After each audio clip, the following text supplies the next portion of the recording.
Bienvenue sur notre page Lecture paisible. Je vous souhaite de passer un agréable moment de lecture avec le chapitre 2 de notre roman Le Cahier Noir.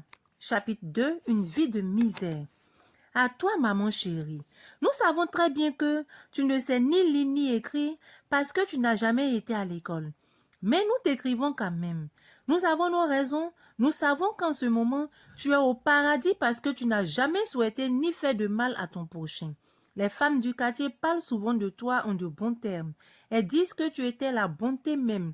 Elles disent aussi que tu étais toujours disposée à tirer d'embarras toute personne qui te demandait de l'aide, même dans des situations les plus désespérées.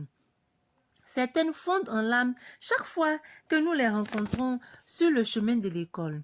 Nous sommes sûrs que les anges t'ont réservé un accueil chaleureux au paradis. Depuis, nous pensons qu'ils ont dû t'apprendre à lire et à écrire. Voici pourquoi nous avons décidé de t'écrire. Nous savons que tu auras plaisir à recevoir notre message. Tu sais, maman, le français est une langue compliquée et difficile.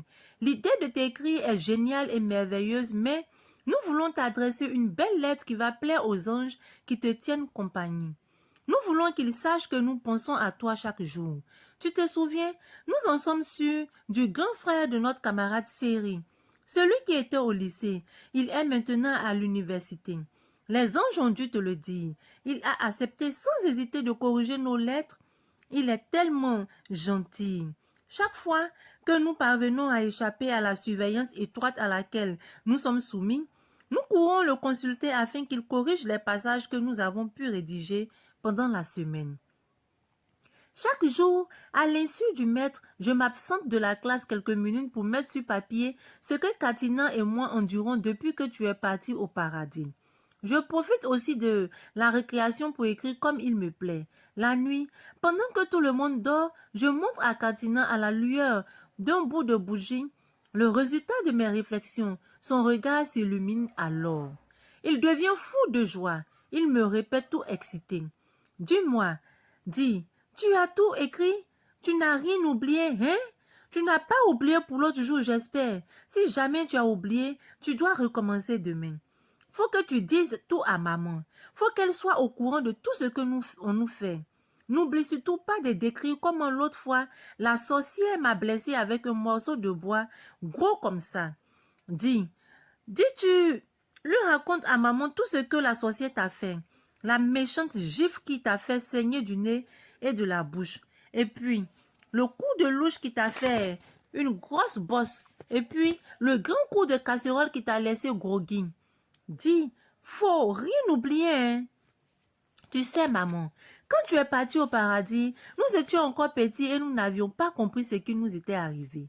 Voici à présent 3 ans que tu es parti. Nous ressentons de plus en plus la cruauté de cette séparation. À 10 ans et 12 ans, nous sommes confrontés à des problèmes qui nous dépassent. Nous pleurons beaucoup chaque fois que la solitude vient s'ajouter à la souffrance de tous les jours. Dans ces moments-là, nous revoyons tes grands yeux si doux et ton sourire radieux que rien ne pouvait effacer. À l'heure du coucher, nous revivons les merveilleux moments que nous avons connus autrefois. Quand tu venais nous chanter les chansons de ton enfance, tu t'asseyais auprès de nous et tu nous caressais le front. Tu nous disais de ta jolie voix, n'ayez pas peur. Rien ne vous arrivera. Je suis là, tout à côté de vous. Devant le vide causé par ton départ, nous avons pleuré tant de nuits, l'un dans les bras de l'autre. Il y a quelque temps, nous avons pensé que nous sommes fatigués de souffrir sans réagir. Voilà pourquoi nous avons décidé de te raconter au jour le jour notre souffrance et les misères que nous endurons en ton absence. Nous avons tellement de choses à te dire. Il y a une semaine, nous sommes allés voir le grand frère de Séri. Il a lu ce que nous avons écrit. Il est resté un long moment sans rien dire. Il est devenu bizarre. Les larmes ont commencé à couler sur son visage. Nous avons eu peur qu'il refuse désormais de nous aider. Depuis ce jour, il nous donne de temps en temps de l'argent et insiste pour que nous le prenions. Nous avons intérêt à ce que la sorcière ne nous surprenne pas avec cet argent. Sinon, elle nous accusera de l'avoir volé. Si jamais nous commettons l'erreur de révéler l'identité de notre bienfaiteur, elle ira lui faire des histoires. Tu sais, maman, c'est génial d'écrire à une personne qu'on aime de tout son cœur et de toutes ses forces. Quand nous t'écrivons, nous nous sentons débarrassés de notre lourd fardeau. Nous oublions les souffrances. Nous cessons de pleurer, nous rions même des bêtises de la sorcière et des attitudes incompréhensibles de papa. Katina prétend qu'une nuit, pendant notre sommeil, les anges viendront nous rendre visite et emporteront le message que nous te destinons. Il a dessiné dans le cahier des fleurs et des anges aux ailes multicolores qui te donnent la main. Tous les soirs à l'heure du coucher, il ne dort jamais sans m'avoir rappelé. Dis, n'oublie pas de mettre le cahier tout près de la natte pour que les anges ne cherchent pas longtemps. Faut surtout pas les fatiguer inutilement. Les anges, parce que le voyage du paradis à la terre doit être long. Et puis, si les anges ne trouvent pas tout de suite le cahier noir, ils vont nous le réclamer. La sorcière va se réveiller et elle va le brûler si elle tombe dessus. Si tu le permets, maman, nous allons commencer par le commencement. Quand tu es partie au paradis, ta sœur Tanti Bossoudion est venue rester à la maison. Elle s'est très bien occupée de nous. Elle lavait nos vêtements et nous faisait des plats délicieux comme tu as toujours su les faire. Elle nous chantait aussi des chansons merveilleuses à l'heure du coucher. Nous avions l'impression que c'était toi qui chantais.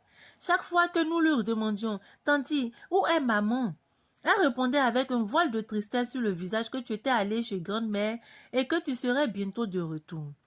Nous avions vécu dans le doux espoir de ton retour très prochain. Notre rêve s'est brisé le jour où papa s'est ramené à la maison avec une femme et plein d'enfants. Il a dit que la femme est notre mère et que les enfants sont nos frères et sœurs. La nouvelle femme de papa est tellement méchante que nous avons décidé de l'appeler la sorcière.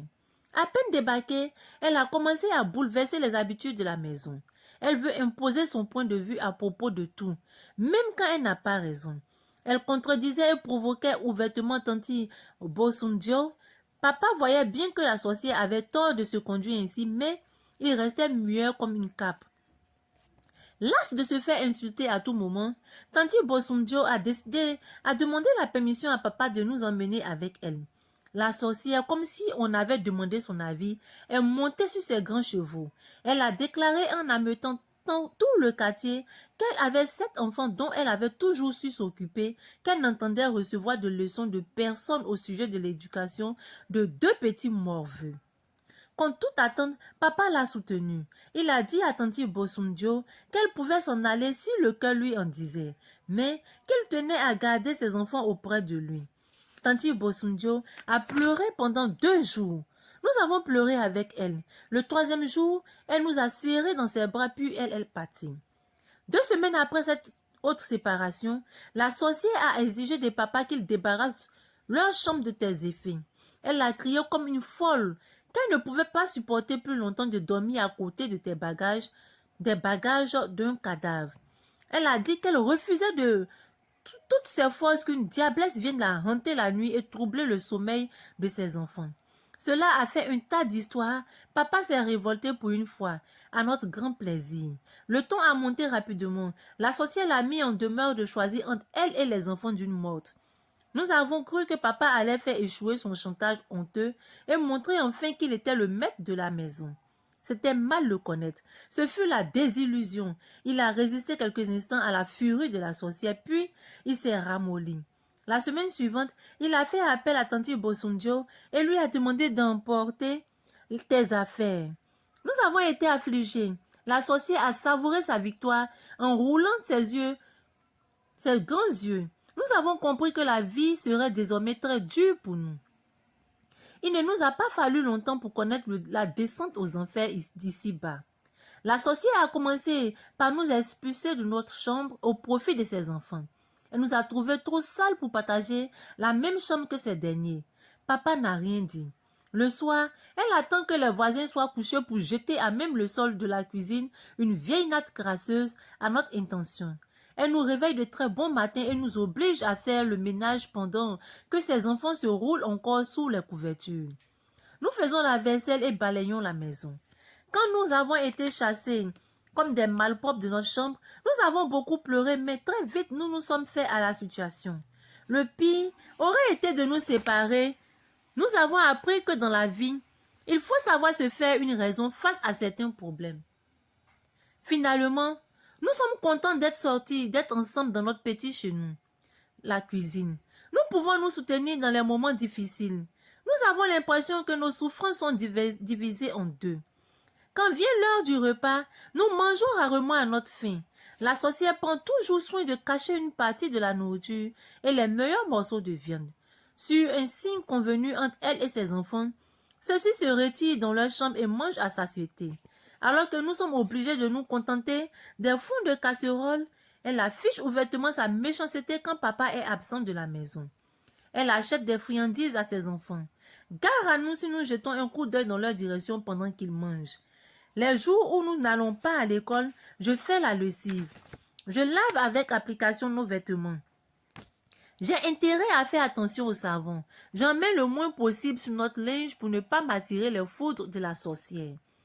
Comme elle cherche tout le temps des prétextes pour m'administrer ce qu'elle ose appeler une correction exemplaire, je prends mes précautions. Ne dit-on pas qu'un homme averti en vaut deux? S'il me prend l'audace d'étendre notre linge sur les cordes avant celui de ses enfants, qu'elle lave elle-même, je le retrouve dans la poussière. Je n'ai pas le droit de répondre du savon pour le rincer. Quand à force de frotter notre linge devient propre, elle le touffe de rage et pique une colère soudaine et incompréhensible. Je dois me tenir à carreau toute la journée pour ne pas subir son humeur massacrante et sa rancœur. Tu sais, maman, quand ton grand frère, tonton Missa, a appris que la sorcière avait contraint Tanti Bosundio à partir de la maison et que papa a presque jeté tes affaires dehors, il a piqué une grosse colère. Il a fait un mois sans venir nous rendre visite. Le jour où il a recommencé à venir à la maison, il a été choqué par notre état de maigreur et notre mauvaise mine. La sorcière ne nous a pas lâché d'un pouce, pas un seul instant. Elle craignait que nous racontions à tonton Missa tout ce qu'elle nous faisait subir. Nous n'avons pas eu une minute à nous pour causer ensemble. Tonton a vite compris l'attitude de la sorcière. Voici pourquoi il a proposé que nous passions désormais la journée du dimanche dans sa famille. Maman, tu ne peux pas imaginer combien nous avons été heureux quand nous sommes allés la première fois chez tonton Missa. Nous avons discuté, ri, joué et couru à perdre haleine, comme tous les enfants de notre âge. Nous nous sentions aimés.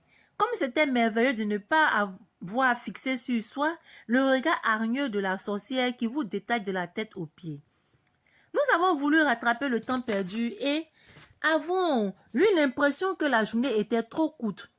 Nous nous sommes retournés malgré nous dans notre triste prison et avons replongé dans l'atmosphère malsaine entretenue par la sorcière. Elle a piqué une de ses colères dont elle seule a le secret dès qu'elle a constaté notre bonne humeur. Le regard soupçonneux s'est braqué sur nous avec insistance.